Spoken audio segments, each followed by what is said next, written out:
where we are with energy in terms of electricity and gas pricing in the UK at the moment is, it's an oversimplification, but it's a product of supply and demand. So the influences of the economy or the recession are very important, but overlying that, always the wholesale energy market is very heavily influenced by what's happening with oil, and you've got supply and demand issues there in terms of the recession globally, but we've got potentially significant political issues with Syria in terms of what might happen there, Iran in terms of their behaviour with regards to the Straits of Hormuz, getting a bit complicated, but there is potential for a lot to change in the oil market at any time.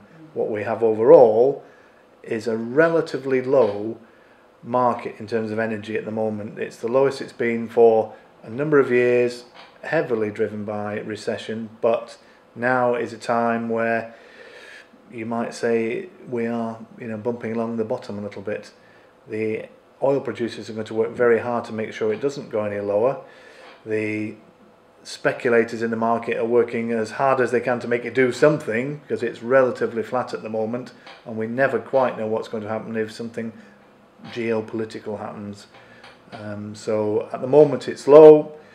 There's an expectation that it should stay relatively flat. How long that will be is anybody's guess, unfortunately, and ultimately we're expecting the market to rise again at some point in time.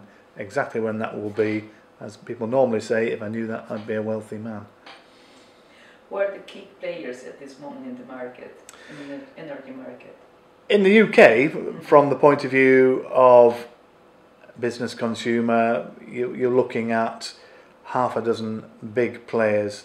You're looking at British Gas Business, you're looking at Total, you're looking at Scottish and Southern, Scottish Power, Npower, and you've got a number of other smaller players who are quite significant in places, but there is almost simplistically a level playing field in that everybody ultimately is selling energy against the wholesale market. So what the prices that you're negotiating with any of these suppliers depends on their commercial stance at that point in time, not necessarily what's happening in the market, because the whole market is shifting.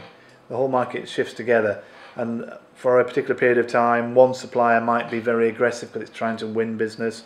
At another point in time it may decide it's got enough of that type of business. So where that fluidity has to be monitored, followed, chased, negotiated at all times. There are never any completely predictable patterns, which is why we do what we do. What the consumers can do to face this fluctuation in the prices, for instance, which one would be your recommendations? Our recommendations usually are based on what is happening at that particular point in time, because it does change all the time until it's a business is at a point where they are thinking about renegotiating their contracts. It's almost not relevant to be considering what's happened historically or in the future to a lesser degree. It's about what's the situation now, what's the best deal we can get now, do you think a longer term deal is better, what does that client want to do? So we will gather the information that's required to seek the tenders at that point in time, compile that information, put that into a quote model which we then present back to the client for them with guidance and some pointers, but they're the ones who have to make the choice for something that suits them. So basically you would recommend also just like to see which is the necessities of the clients and also the budgets, for instance, as well, to fix what they need to do to deal with this. In terms of recommendations at the moment, there are some suppliers who are pushing, usually larger clients, for flexible purchasing models, and we as an organisation do generally have a bit of reluctance to steer clients down that route because because there is so much volatility, there is a grave danger of things going wrong in terms of that kind of pricing model. So maybe we are a little bit conservative in our attitude towards advice for clients. It is about safety, it is about getting a good deal, but it's about making sure that they get the best deal with ideally a fixed term contract, because then there are no surprises. Yes, you've got to work very hard to make sure that fixed price contract is a good one, and ideally, given, as I said before, at the moment, the longer term model is something that they should be going for, as long as they're not too expensive. But it is about security, it is about peace of mind, it is about enabling a business to budget forward. There are no surprises, there are no changes. They've got plenty of other things to worry about than increasing energy costs. You mustn't forget though, at the end of that contract, that things will have changed, which is where we would begin to talk to them a few months out to prepare them for that kind of stage. So consider that, when will you recommend to a client to start thinking the next contract that he's going to or she's going to take? We do have to work with clients a long way away from contract renewal, and often they're quite surprised. Typically, we look at a 6-month kind of program, in that for most suppliers we're going to have to give 3 months notice on the end of the existing contract anyway, otherwise they won't be able to negotiate rates with their present supplier unless they serve notice. So 3 months out, we're going to serve notice to that supplier, the existing supplier. Not necessarily going to move from them, but to enable you to negotiate, you're going to have to serve notice. Prior to that, we're probably talking to them about making sure that the contract details, all the consumption figures are as we expect them to be, in comparison to maybe when they originally signed that contract. But also discuss with them what the process is, what stages they will go through, and how we will communicate that to them. We will then talk to them a little bit closer to the time that we think it's about right to start seeking prices for them. We might do some indicative pricing for them to see how the market is with different suppliers at that time, and then we will get into sort of formal contract negotiation, seek a whole range of prices, put that, as I said before, into a model and present that to the client for them to make that choice at the right time.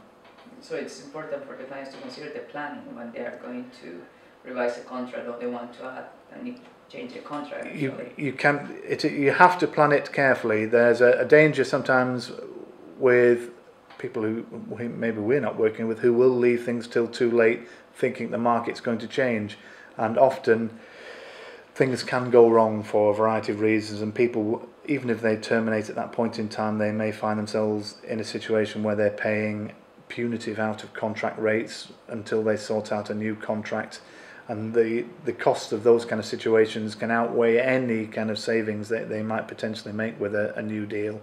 So you've got to be very careful that you tick all the boxes with suppliers. If you do anything wrong, they're not very generous when it comes to sorting things out for you. You will pay for it. If you make a mistake, get it wrong, you will pay for it. So basically, it's like you be attentive to the client, be aware that you have to do it in advance, and you have to organize it in advance if you want to save also a bit of money. You have to have a sensible structure to what you're doing. People can do it themselves. There's nothing wrong with them doing it themselves, but you must be thinking about 6 months ahead what you need to do. You need to make sure you've done all the qualification of your existing data. You've got to make sure that you've served all the right letters of authority, notices of termination, and make sure that there's no situation where you're going to roll into a new contract or get into out of contract rates. So it just requires time and effort, resource, which is something that we're doing every day. We're used to it. We're not saying we're infallible, but certainly we have systems and processes in place to make sure that we do not miss things, we do not get things wrong, we check things time and time again, which annoys some suppliers, but better that than get it wrong, because if you get it wrong, there is almost invariably a financial penalty to it. What we do find with clients, often there's a situation where they are comparing the rates that are available now with what they're currently on contract for, but those contracts can be 2 or 3 years old. As I said, sometimes that's advantageous, and in a falling market that is often the case. You will be paying less now than you were 2 years ago. But what you need to be considering is what is available to you from your supplier for a standard renewal rate, what other offers there are out there, how long can you have them for, and make sure you get the best deal for you at that time.